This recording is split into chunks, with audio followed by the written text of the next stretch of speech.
मौन रहने का महत्व, मौन रहने का लाभ जीवन में कितना महत्वपूर्ण होता है, ये मैं आप सभी लोगों को इस वीडियो में बताने वाला हूँ। तो चैनल पे अगर नए हैं तो आप चैनल को सब्सक्राइब कर लीजिएगा, लाइक कीजिएगा और शेयर कीजिएगा। कितने जिज्ञासु हैं लोग, कितने जिज्ञासु रखते हैं मौन रहने का महत्व। खासकर आज योग दिवस है, योग दिवस के समक्ष में आज मौन रहने का महत्व हम बताने वाले हैं। तो आइए सुनते हैं। एक व्यक्ति, कोई जिज्ञासु एक दिन आया। उसका नाम मौलूम का पुत्र था।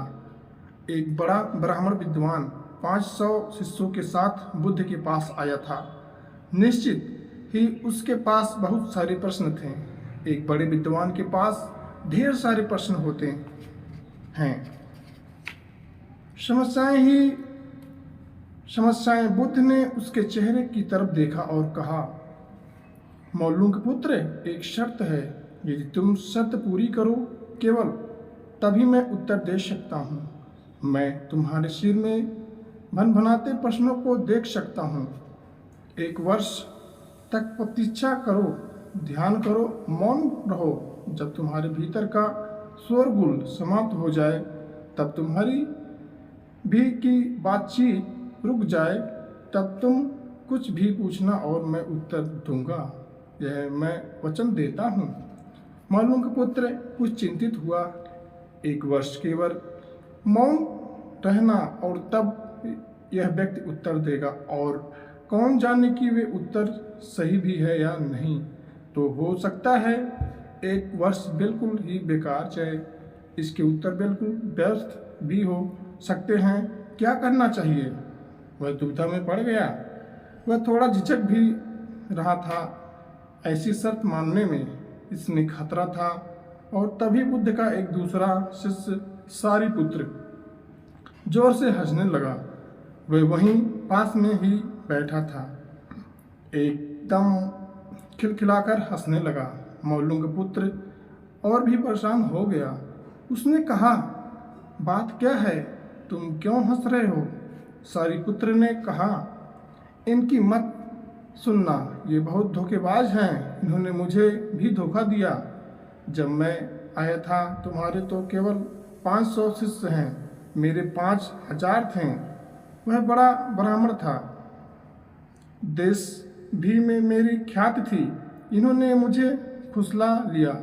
उन्होंने कहा, साल भर प्रतीक्षा करो, मौन रहो, ध्यान करो और फिर पूछना और मैं उत्तर दूंगा। और साल भर बाद कोई प्रश्न ही नहीं बचा तो मैंने कभी कुछ पूछा ही नहीं और इन्होंने कोई उत्तर दिया ही नहीं। यदि तुम पूछना चाहते हो तो अभी पूछ लो। मैं इसी चक्कर में पड़ गया, मुझे इसी तरह इन्होंने धोखा दिया। बुद्ध ने कहा, मैं अपने वचन पर पक्का रहूँगा। यदि तुम पूछते हो तो मैं उत्तर दूंगा। यदि तुम पूछते ही नहीं तो मैं क्या कर सकता हूँ। 1 वर्ष बीता। मौलूम का पुत्र ध्यान में उतर गया और मौन होता गया। भीतर की बातचीत समाप्त हो गई। भीतर का कोलाहल रुक गया। वह बिल्कुल भूल गया कि जब 1 वर्ष बीत गया और फिक्र करता है, जब प्रश्न ही ना रहे तो कौन उत्तरों की फिक्र करता है।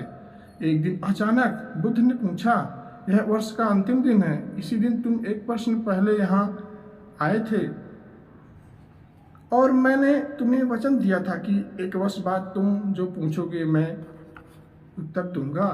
मैं उत्तर देने को तैयार हूँ। अब तुम प्रश्न पूछो। मौलूम का पुत्र हंसने लगा और उसने कहा, आपने मुझे भी धोखा दिया। वह सारिपुत्र ठीक कहता था। जब कोई प्रश्न ही पूछने के लिए नहीं रहा तो मैं क्या पूछूं? मेरे पास पूछने के लिए कुछ भी नहीं है। असल में यदि तुम सत्य नहीं हो तो समस्याएं होती हैं और प्रश्न होते हैं। वे तुम्हारे झूठ से पैदा होते हैं, तुम्हारे स्वप्न, तुम्हारी नींद से वे पैदा होते हैं। जब तुम सत्य, प्रामाणिक, मौन, समग्र होता हो, वे तिरोहित हो जाते हैं। मेरी समझ ऐसी है कि मन की एक अवस्था है जहाँ केवल प्रश्न होते हैं और मन की एक अवस्था है जहाँ केवल उत्तर होते हैं और वे कभी साथ साथ नहीं होती। यदि तुम अभी भी पूछ रहे हो तो तुम उत्तर नहीं ग्रहण कर सकते। मैं उत्तर दे सकता हूँ लेकिन तुम उसे ले नहीं सकते। यदि तुम्हारे भीतर प्रश्न उठने बंद हो जाएं तो मुझे उत्तर देने की कोई ज़रूरत नहीं है। तुम्हें उत्तर मिल जाता है, किसी प्रश्न का उत्तर नहीं दिया जा सकता। मन की एक ऐसी अवस्था उपलब्ध करनी होती है जहाँ कोई प्रश्न नहीं उठते। मन की प्रश्न रहित अवस्था ही एकमात्र उत्तर है। यही तो ध्यान की पूरी प्रक्रिया है। प्रश्नों को गिरा देना, भीतर चलती बातचीत को गिरा देना। जब भीतर की बातचीत रुक जाती है तो ऐसा असीम मौन छा जाता है। उस मौन में हर चीज़ का उत्तर मिल जाता है, हर चीज़ सुलझ जाती है, शाब्दिक रूप से नहीं, अस्तित्वगत रूप में सुलझ जाती है। कहीं कोई समस्या नहीं रह जाती।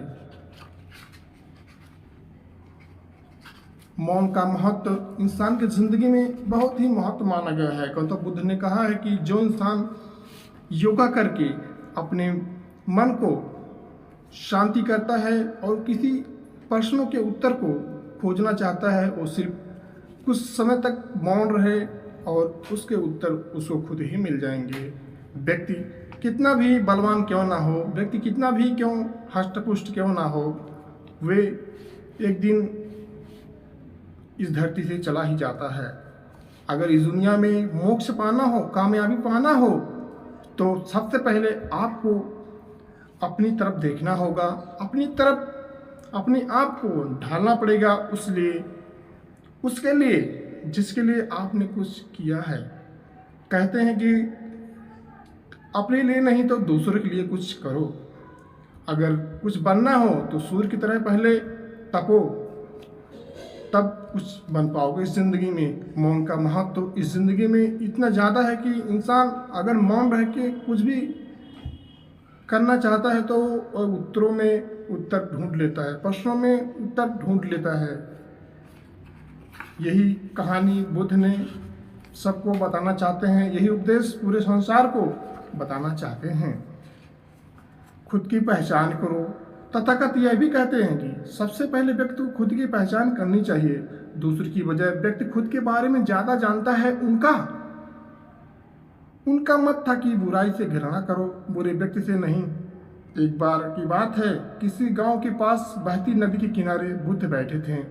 किनारे पर पत्थरों की भरमार थी, पर छोटी सी वह नदी अपनी तरल धारा के कारण आगे बढ़ती ही जा रही थी। बुद्ध ने विचार किया कि यह छोटी सी नदी अपनी तरलता के कारण कितना की प्यास बुझाती है, लेकिन भारी भरकम पत्थर एक ही स्थान पर पड़े रहते हैं और दूसरों के मार्ग में बाधक बनते रहते हैं। इस घटना की सीख यह है कि दूसरों के रास्ते में रोड़े अटकाने वाले खुद कभी आगे नहीं बढ़ पाते, परंतु जो दूसरों को सद्भाव और स्नेह देता है वह स्वयं भी आगे बढ़ जाता है। बुद्ध ऐसे ही विचारों में मग्न थे कि तभी उन्होंने ग्रामीणों की एक भीड़ की ओर अपनी ओर आते देखा। बड़ा शोर था और लोग किसी युवती के प्रति अपशब्द बोल रहे थे। तथागत ने देखा कि लोग एक युवती को घसीटकर ला रहे थे और उसको गाली भी दे रहे थे। भीड़ के नज़दीक आने पर बुद्ध ने लोगों से युवती को पीटने और अपशब्द कहने का कारण पूछा। लोगों ने कहा कि यह स्त्री व्यभिचारी है और हमारे समाज का नियम है कि यदि व्यभिचारी स्त्री पकड़ी जाए तो उसे पत्थरों से कुचलकर मार डालना चाहिए। तथागत ने युवती की ओर देखा और कहा, तुम चाहते हो वही करो, पर मेरी एक शर्त है कि पत्थर मारने का अधिकारी वही है जिसने कभी व्यभिचार ना किया हो और ना ही उसके मन में ऐसे विचार कभी आए हों। इतना कहकर तथागत शांत हो गए। चारों ओर मौन था। कुछ समय बाद लोगों की भीड़ मन में पश्चाताप का भाव लिए हुए वहां से विदा हो गई। इस घटना से यही सत्य उभरता है कि हम खुद अपने प्रति न्याय कर सकते हैं, दूसरों के प्रति नहीं, क्योंकि हमारी जानकारी दूसरों के विषय में अधूरी होती है। यदि हम किसी के प्रति न्याय करना चाहते हैं तो उसे ऐसा प्यार और स्नेह मिलना चाहिए कि खुद ही अपने दोषों को स्वीकार कर ले और उन्हें पुनः न दोहराने का व्रत लें। तो ये बुद्ध अनमोल विचार आप सभी लोगों को कैसे लगे? मौन का महत्व और खुद की पहचान करो, ये बातें आप सभी लोगों को अच्छी तरह से समझ आ गई होगी कि मौन रहने का महत्व इंसान की ज़िंदगी में क्या है महत्व रहने का। जो इंसान यह बुद्ध के बताए हुए ज्ञान को अपनाएगा वही सबसे आगे बढ़ेगा। यानी कि प्रश्नों को ढूंढना, उत्तर को ढूंढना, इंसान अगर किसी भी प्रश्नों को लेकर के परेशान है, भ्रम है, तो वह इंसान अगर कुछ समय के लिए मौन रख सकता है अपने आप को, तो उत्तर खुद ही खुद ढूंढ लेता है। और रही बात खुद की पहचान करो, इंसान दूसरों की गलतियां पहले ढूंढता है, अपनी गलतियां नहीं। इंसान दूसरों के अंदर लेकिन निगार देता है, लेकिन अपने अंदर नहीं। दूसरों की बुराई करने से पहले इंसान को अपने अंदर झांक लेना चाहिए। कहते हैं किसी तीसरे की बुराई करो और दूसरा खुद ही खुद बता देता है उसके बारे में। यानी कि इसमें एक नहीं तीनों बुरा हुए। इसलिए सबसे पहले दूसरों की बुराई करने से पहले अपने अंदर अपने आप को ठीक करो, अपने आप के अंदर झांक लो, तब आप किसी दूसरे की बुराई करो। तो दोस्तों, आशा करता हूं कि यह वीडियो आप सभी लोगों को बहुत ही अच्छी लगी होगी। चैनल पे नए हैं तो चैनल को लाइक कीजिए, सब्सक्राइब कीजिए। मिलते हैं अगली वीडियो में।